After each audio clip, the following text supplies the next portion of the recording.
नमस्कार मित्रांनो, महा-टी-ई-टी 2026साठी admit card म्हणजे प्रवेशपत्र आलेले आहेत. तर ते कसे डाउनलोड करावे फक्त थोडक्यामध्ये आपण बघणार आहोत. तर सर्वप्रथम गुगलवर महा-टी-ई-टी असे टाईप करावे. त्यानंतर असा इंटरफेस आपल्यासमोर येईल. तर इथे सर्वात वरील लिंक आहे महा-टी-ई-टी, तिथे क्लिक करायचं आहे. त्यानंतर असा इंटरफेस आपल्यासमोर येईल. तर खाली जर गेले तुम्ही तर इथे बघा उमेदवारांचे लॉग इन असं आहे, तिथे क्लिक करायचं आहे.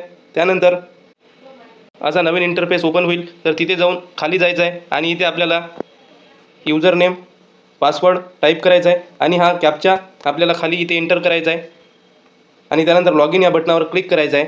त्यानंतर आपल्यासमोर असा नवीन इंटरफेस ओपन होईल, जिथे आपल्याला खाली यायचं आहे आणि आपल्याला इथे दिसते प्रवेशपत्र डाउनलोड करा, तिथे क्लिक करायचं आहे. त्यानंतर शेवटचा इंटरफेस असा आपल्यासमोर येईल, जिथे ॲडमिट कार्ड आज इथे 2 आहे आणि ज्यांनी 2 पेपरसाठी भरले असेल तिथे ॲडमिट कार्ड 1 पण येईल. या दोन्हीवर क्लिक करायचं आहे आणि आपलं प्रवेशपत्र डाउनलोड करून घ्यायचं आहे. तर मित्रांनो, व्हिडिओ आवडल्यास लाईक करा, चॅनलला सबस्क्राईब करा आणि कमेंटमध्ये नक्की व्हिडिओ कसा वाटला ते सांगा. Thank you so much.